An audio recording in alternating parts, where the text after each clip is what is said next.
Gua nggak pernah lihat lagi Pak Prabowo bareng Gibran. Ini akhirnya Jokowi yang menerima beban semuanya tadi yang gue bilang. Yang nanti ujungnya koalisi itu diketuai atau dikoordinasi oleh Pak Jokowi. Apakah Prabowo saja tidak cukup?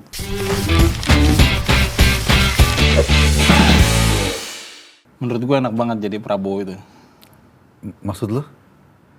Prabowo itu kan kalau dari capres kemarin ada 3 itu harus diakui lah. Yang paling banyak dosa masa lalunya itu dia, catatan dosanya lah. Ya catatan kelam lah ya. Catatan kelam. Kalaupun itu kan jadi perdebatan.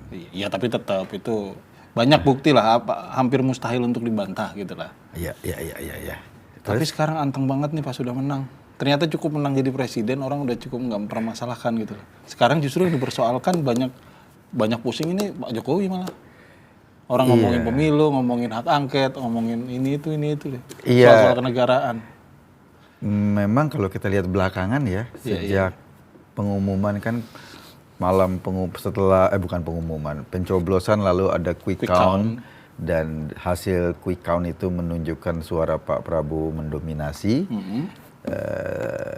Lalu sampai sekarang itu kayaknya gua nggak pernah lihat lagi Pak Prabowo bareng Gibran. Lo perhatiin deh. Masa sih? Ya coba. Oh iya. Pasca quick count Gibran nggak nongol, lebih mungkin nggak banyak berkomunikasi di publik gitu loh. Iya, baru jadi wali kota. Kemudian dengan Pak Jokowi juga kan agak jarang ya sekarang. Iya, ketemu kemarin pas ini bintang aja, ngasih bintang gitu. Iya, dan ngasih bintang itu juga kan lebih pada keinginan Pak Jokowi. Iya, waktu itu kita bahas. Bukan ya. Pak Prabowo minta, gue bagi bintang dong, gitu kan enggak ya? Lebih pada keinginan. Kalau dulu kan kesannya gitu. Kalau dulu kan Pak Jokowi ngomong, Pak Prabowo di belakang begini kan. Iya, dulu kan di mana ada Pak Jokowi, Pak Prabowo nempel gitu ya. Kesannya sekarang malah justru dan ada kesan malah Pak Jokowi dulu yang ngajak-ngajak gitu ya. Ditempel-tempelin gitu lah. Iya. Kesan yang sekarang terbangun, gua nggak tahu, mungkin di balik layarnya beda ya. Tetapi dari kesan publik yang terbangun pasca quick count itu kok agak. Ya pertemuan, sempat ketemu juga sih, Jokowi mengakui kan sempat ketemu setelah quick count itu. Iya, terus datang kan mereka bikin acara perayaan, ngasih Jokowi katanya mau nganter cucunya gitu ya. Kemudian ketemu, terus setelah itu nggak banyak. Yang ada saut-sautan dari istana, bahkan yang kesannya menurut gua agresif, ingin menunjukkan dalam tanda kutip jasa. Itu Pak Jokowi kepada Pak Prabowo. Dulu Pak Prabowo yang mengangkat-ngangkat gitu ya, seolah-olah ya pokoknya lebih Jokowi dari Jokowi lah. Sekarang justru lo perhatikan deh, kebalikan. Tanda pangkat kehormatan. Pembahasan tentang makan siang gratis di kabinetnya Pak Jokowi. Itu kan ingin menunjukkan, Pak Prabowo, gue siapin lo, bener lo, gue siapin karpet buat jenengan datang ke sini. Dan itu kemudian menjadi polemik di masyarakat karena problemnya soal etika lagi kan. Bahwa ini kok programnya Pak Prabowo, Pak Jokowi yang bahas gitu. Betul. Pak Jokowi membantah, nggak pernah tuh istana rapat kabinet. Tapi terjadi. Ngebahas tentang makan gratis, tapi Bahlil ngomong, AHY ngomong, Erlangga ngomong, Sri Mulyani ngomong, yang ngebantah Pak Jokowi. Karena malu kali ya. Iya. Tapi terjadi kan, akhirnya disimulasi tuh di sekolah, salah satu sekolah yang pakai dana BOS gitu. Oh iya. Erlangga datang ke situ. Erlangga datang, iya, yang kata Pak Prabowo lauknya boleh dibawa pulang gitu ya. Mungkin makan gratis itu sama dengan kenduri kali ya. Jadi ada besek lauknya dibawa pulang. Nah, lo bacanya apa? Komunikasi atau katakanlah suasana, ini kan politik itu pasti ada ruang depan, ada ruang belakang ya. Yang kita perhatikan kan ruang depannya aja ya. Kok jarang sekali tampil juga jarang bareng Gibran. Iya. Padahal dulu ya pada 2014 ketika Pak Jokowi dinyatakan atau menurut survei atau quick count Pak Jokowi dinyatakan menang, udah siap-siap tuh tim transisi, tim 11 mempersiapkan kabinet baru, mempersiapkan. Nah, sekarang kan suasananya mirip ya. Betul, betul. Nah, pertanyaannya kan Pak Jokowi, bukan Pak Jokowi ya, gue pernah dapat informasi katanya tim itu juga disiapkan oleh Pak Jokowi. Ada Bahlil, gue dengar ya, ada Bahlil, ada Pak Pratik, tim transisi itu. Tapi nampaknya kayaknya respon dari Pak Prabowo tuh kurang kurang hangat gitu. Nggak hangat. Apalagi ada pernyataan Budiman Sujatmiko yang ngomong bahwa hak nanti penentuan kabinet itu hak prerogatif presiden terpilih. Artinya menegaskan kekuasaan Prabowo di situ. Iya, bukannya Pak Jokowi. Nah, ini mungkin sekali lagi makna dalam tanda kutip cawe-cawe. Ya. Bukan cuma cawe-cawe pada saat pemenangan pemilu ya. Pasca itu masih pengen cawe-cawe yang lebih kentara nih sekarang. Seolah-olah gue masih ikutan loh, gue punya jasa loh. Gue punya jasa nanti loh. invoice-nya. Ya, nah itu satu. Tapi lucu juga Budiman tadi tuh kan. Kenapa? Kemarin dia keluar dari PDIP, katanya ikut Jokowi kan. Sekarang ikut Prabowo kan. Oh iya, karena pada satu titik ya perkiraan gue nih, prediksi politik, pada satu titik orang nanti harus memilih, terutama teman-teman yang ada di lingkaran tim pemenangan Pak Prabowo ya. Dia harus memilih mau ikut Pak Jokowi, kemudian muaranya ke Gibran kan, yang menjadi wapres, atau ikut Prabowo. Nah, ya hitungan realistis lah. Pada akhirnya presidennya adalah Prabowo gitu ya. Presidennya walaupun Prabowo. Alasan waktu keluar dari PDIP alasannya idealistik. Ikut Jokowi. Idealistik. Ya. Karena Pak Jokowi ini itulah gitu. Ara juga katakanlah dari PDIP keluar, saya ikut Jokowi. Gue sih amat yakin nanti dia akan lebih ikut Prabowo gitu lah. Nanti akan banyak orang-orang yang mengaku ikut Jokowi ketika terjadi perbedaan persepsi, ketika terjadi gesekan dalam tanda petik lah ya. Nanti mereka akan memilih kebanyakan ikut Prabowo. The real presidennya Prabowo. Kalau pertanyaan gue satu, apa? PSI ikut yang mana? PSI agak sedikit bingung. Tetapi kan ada usaha nih. Gue dengar ada usaha terakhir untuk membuat semacam koalisi semi permanen. Apa itu? Jadi partai-partai pendukung Prabowo, ada Golkar, ada PAN, ada PSI di situ, PBB macam-macam lah. PBB dan lain-lain, mungkin juga Gerindra, dan gue nggak tahu apakah Gerindra setuju dengan konsep ini untuk membuat semacam koalisi. Koalisi itu ikatan yang nanti ujungnya koalisi itu diketuai atau dikoordinasi oleh Pak Jokowi. Oh, ini pasti yang ngusulin ini yang posisinya agak kurang diuntungkan ini.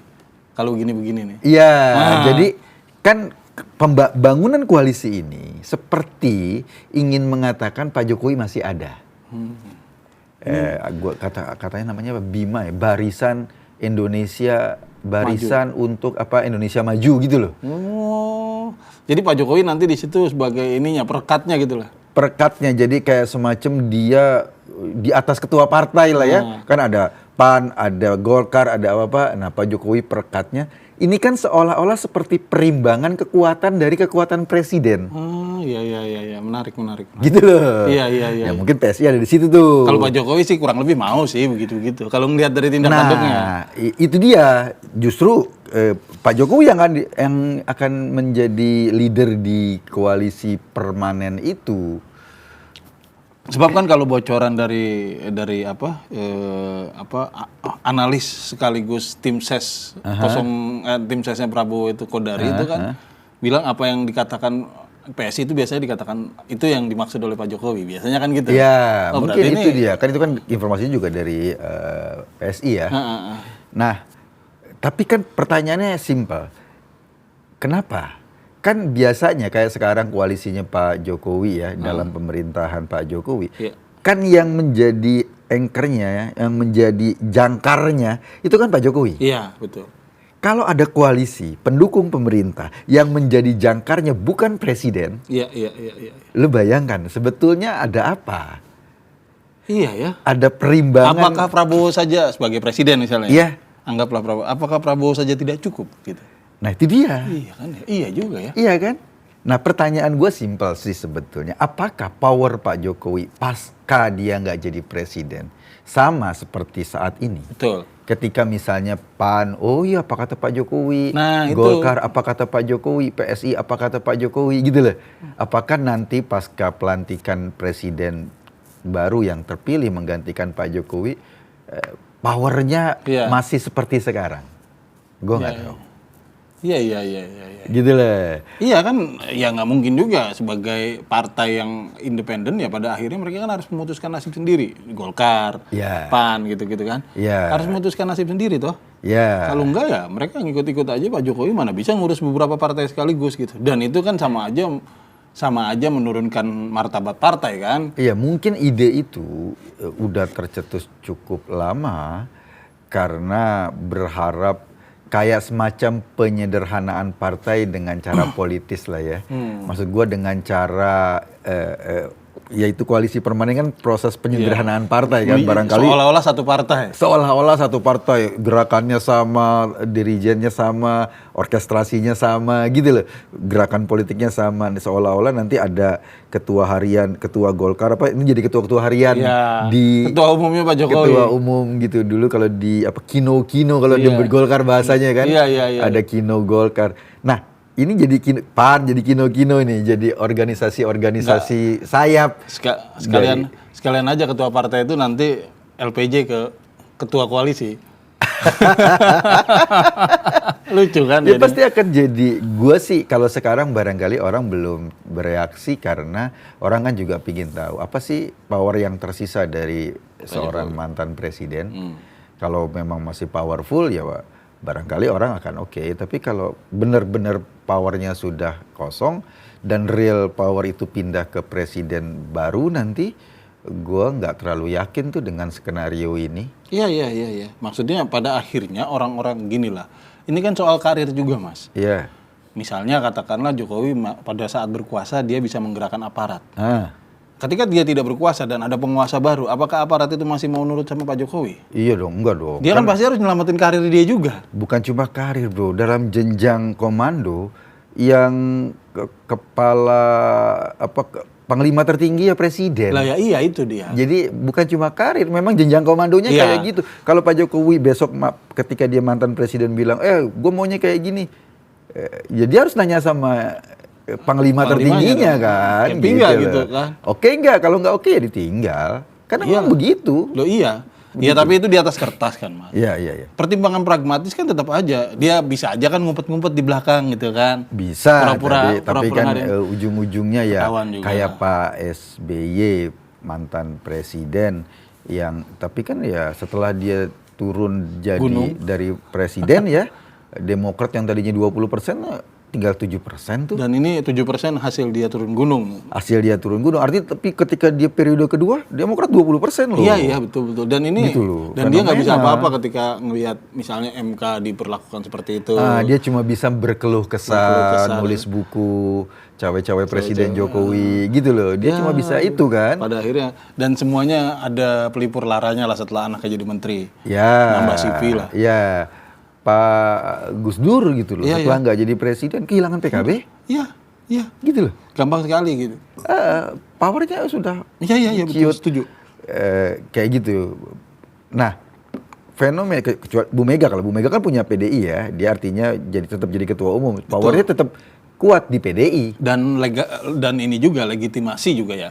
Apa legasi sih? Legasi dia misalnya bahwa dia membangun struktur-struktur tertentu dalam demokrasi, memperkuat demokrasi, misalnya dia bangun MK, KPK dan lain sebagainya. Itu kan ada legasinya. Tapi kan di luar PDI misalnya Bu Mega tidak se-strong yang Iya betul, setuju. ya di PDI iya karena dia ketua partai. Tokoh-tokoh semacam Bu Mega kayak Gus Dur itu ada menariknya karena mereka artinya apa ya? Mega karena Bu Mega itu karena selama dia jadi ini meninggal ada legasi bagus buat demokrasi lah ya. Makanya dia masih dihargai ketika kemarin kayak dipanggil Vatikan. Kalau Gus Dur kan emang dari dulu udah cendekiawan. Jauh sebelum jadi presiden. Maka ketika dia sudah tidak jadi presiden dia masih punya pengaruh di akar rumput. Apa gitu-gitu misalnya ya. Ada masih dipanggil orang dan SBY ada sisi itunya. Nah, Jokowi yang kita belum lihat kan. Nah, itu dia Pak SBY lengser dia punya Demokrat. Iya. Pak Bu Mega lengser dia tetap ada PDI. Iya. Jokowi ini kan Katanya ke Golkar. Golkar. Informasi dari Bang Julvan kalau nggak salah ya, katanya Jokowi masuk Golkar sejak 2015. 2015. Gue nggak tahu bener apa enggak. 2015 tuh dia masih dipakai baju-baju merah loh. Iya. Dan hadir di setiap acara PDI. Ya nggak tahu lah ya, tapi ya itu kan yang pernah gue bilang, menunjukkan memang kalau ngelihat sepak terjang Pak Jokowi selama ini, dan ini dibuktikan kan sama akhir-akhir dia. Dia itu pertama nggak terlalu peduli sama demokrasi. Yang kedua, konsekuensinya adalah dia tidak terlalu respect, bukan tidak terlalu respect ya. Dia tidak terlalu nganggap partai politik tuh. Itu soal pragmatisme aja. Gue bisa pakai kendaraan ini, ya nggak asik ya gue pindah beli lagi mobil baru, istilahnya gitu kan, atau gue cari mobil baru gitu.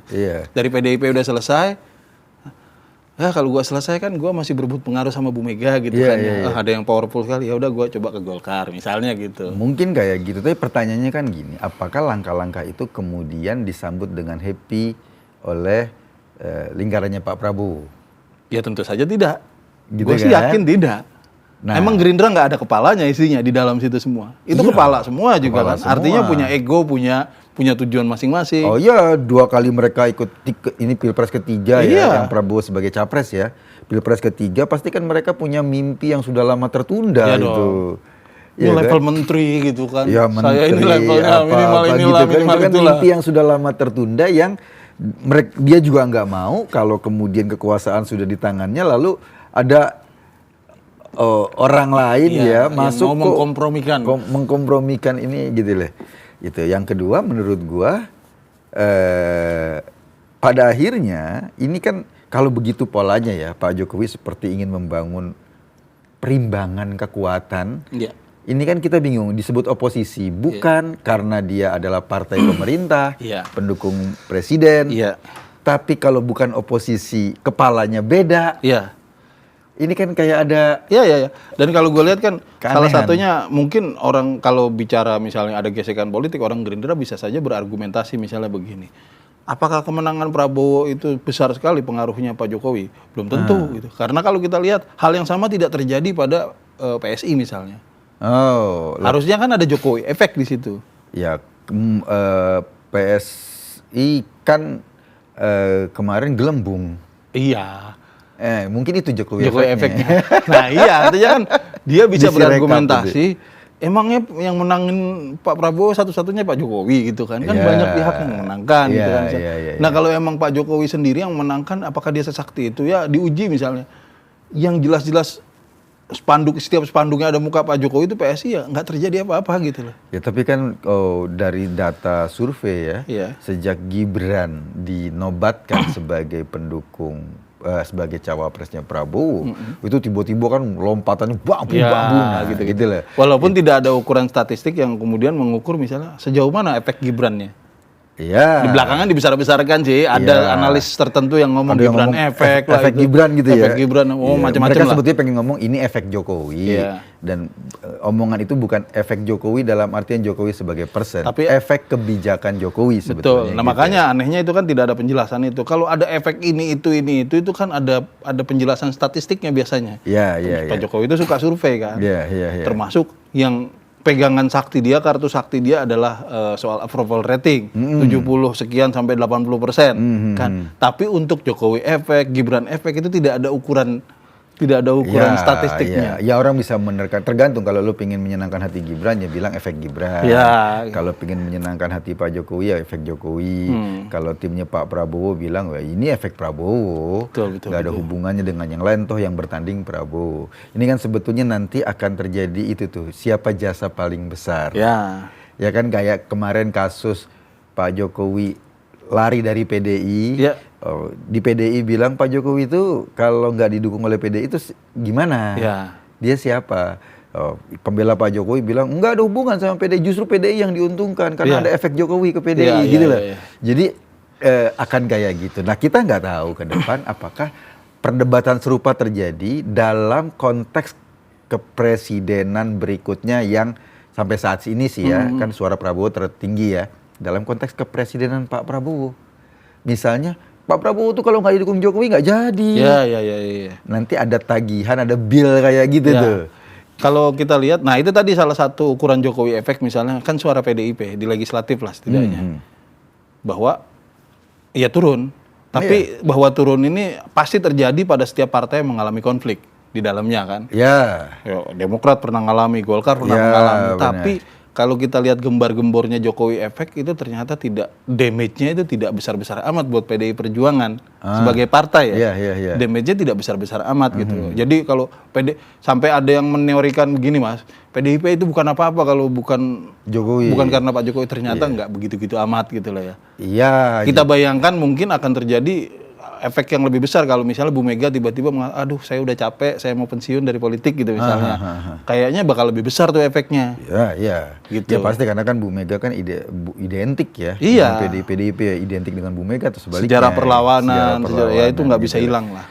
Nah, memang kalau kita lihat fenomena belakangan ya, gue sih yakin Pak Prabowo sekarang ini apakah konsultasi dengan Pak Jokowi atau tidak, dia juga punya tim untuk mempersiapkan proses pemerintahan berikutnya. Apakah timnya Prabowo dengan tim yang tadi transisi yang dikomandoi oleh Pak Jokowi ini connect atau justru mereka saling ngintip gitu loh? Iya, kalau ngelihat emangnya ya itu tadi, kalau udah prosesi begini katakanlah kemenangan hampir bisa dipastikan misalnya secara hitung-hitungan KPU kemenangan hampir bisa dipastikan. Kalau udah begitu apa iya semua partai kembali jujur lah, balik ke jati dirinya masing-masing gitu. Kalau kemarin saling puja-puji gitu kan, sekarang bro sekarang hitung-hitungan nih gitu. Ya, gue dapat apa gitu ya. Ini capek gue kemarin bro. Ya, pasti gitu. akan kayak gitu. Nah, gue juga ngelihat ya, kayak tiba-tiba misalnya isu dari Bocor Alus yang ngangkat soal peran Bahlil di perizinan tambang, katanya dia membekukan sekian banyak perizinan tambang dan kemudian kalau izin itu pengen diaktifkan ya, kata Bocor Alus ya, kata Tempo itu harus bayar sekian. Sowan ke Bahlil lah pokoknya. Info ini itu kan kasusnya tuh cukup lama ya, 2020 2021 2022 gitu ya. Lalu kemudian sekarang diangkat keluar targetnya adalah Bahlil yang menjadi tangan kanan Jokowi. Betul. Pertanyaan gua, siapa yang paling diuntungkan oleh kalau tangan kanannya Pak Jokowi terpenjara atau kan tersandra? Iya, terlukai. Reputasinya di downgrade. PDI nggak diuntungkan. Jelas. Secara politik. Apalagi Jokowi tidak diuntungkan, dirugikan. Iya, dirugikan. Yang diuntungkan siapa? Ya Prabowo kalau dong. Karena Bahlil bukan orangnya Prabowo kan? Ya bukan orangnya Prabowo, karena kan dianggap dia tangan kanannya Jokowi bareng Pratik kan. Dan dia juga termasuk 2 orang yang isunya ditunjuk sebagai tim transisi. Ini buat klarifikasi aja Mas ya, kita tidak bilang bahwa Tempo menyerang Jokowi, bukan ya.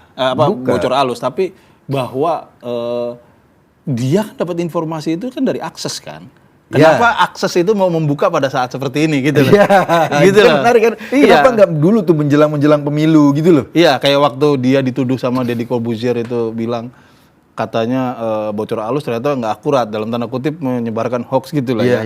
Karena kata Deddy kan, kata Bocor Alus ketemu presiden, gua ada di situ tuh, katanya nggak ketemu sama presiden gitu. Ada di situ, maksudnya ada di pada saat yang diceritakan oleh Bocor Alus bahwa Jokowi ketemu Prabowo, Deddy mengklaim bahwa dia barengan di situ sama Prabowo. Ternyata nggak ada apa-apa di situ gitulah ya. Tapi Bocor Alus kan kemudian bilang ya Jokowinya sendiri ngaku gitu loh. Jokowinya sendiri yang bilang bahwa dia udah ketemu.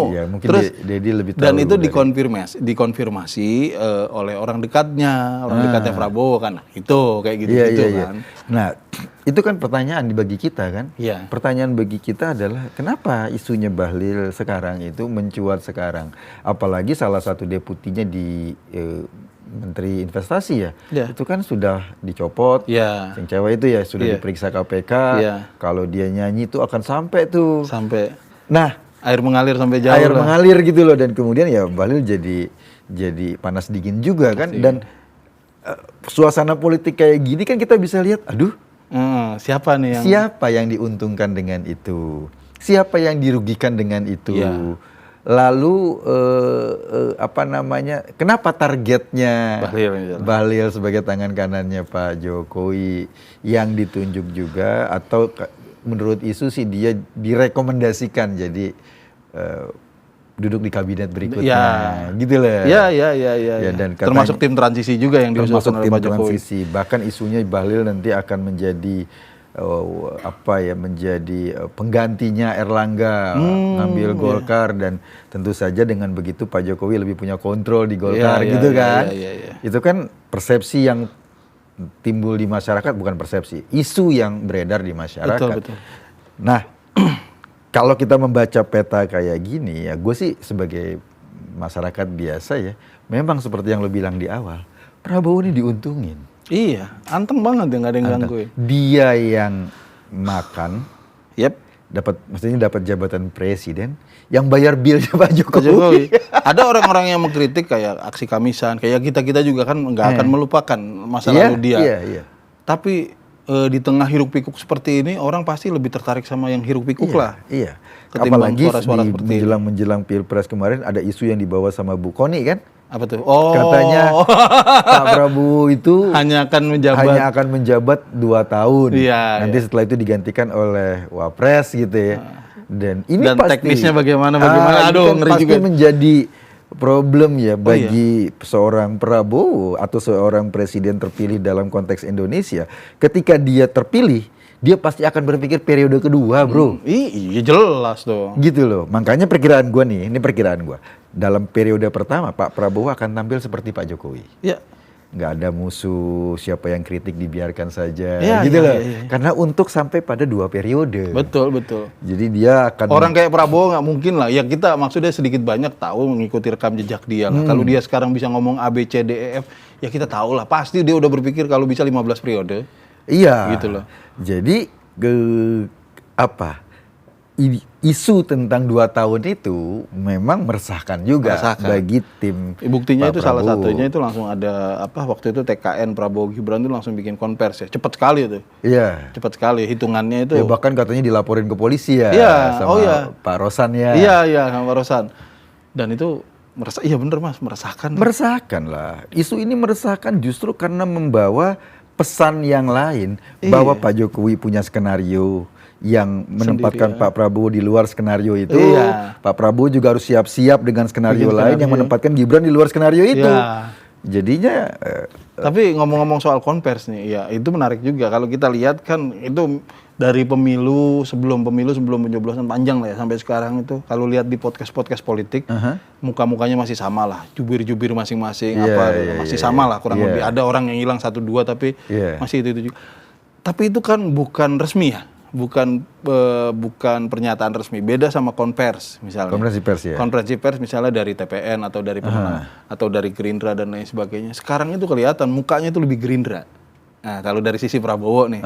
Jadi orang-orang yang kemarin kayak anak-anak PSI yang dikirim buat di podcast sini, podcast sana, anak-anak dari partai lain sini. Sekarang itu udah hampir nggak kelihatan di konvers resminya gitu-gitulah. Iya, jadi mungkin itu warnanya lebih Gerindra. Karena mungkin itu sekarang karena kan mereka bilang ini bukan kemenangan Jokowi, ini kemenangan Prabowo. Iya, betul lah. Gitu loh. Iya.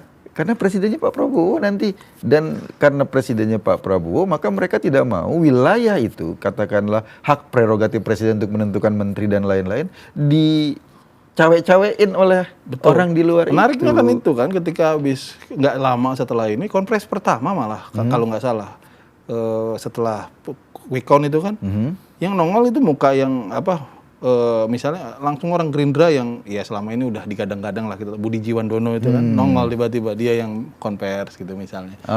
Jadi bukan yang selama ini kan Budiman sama ini terus si ini Dede Uki gitu. Grace apa gitu. Iya, Grace. Sekarang langsung balik lagi Jenderal komando ditarik lagi kan. Gerindra U23 minggir dulu. Iya.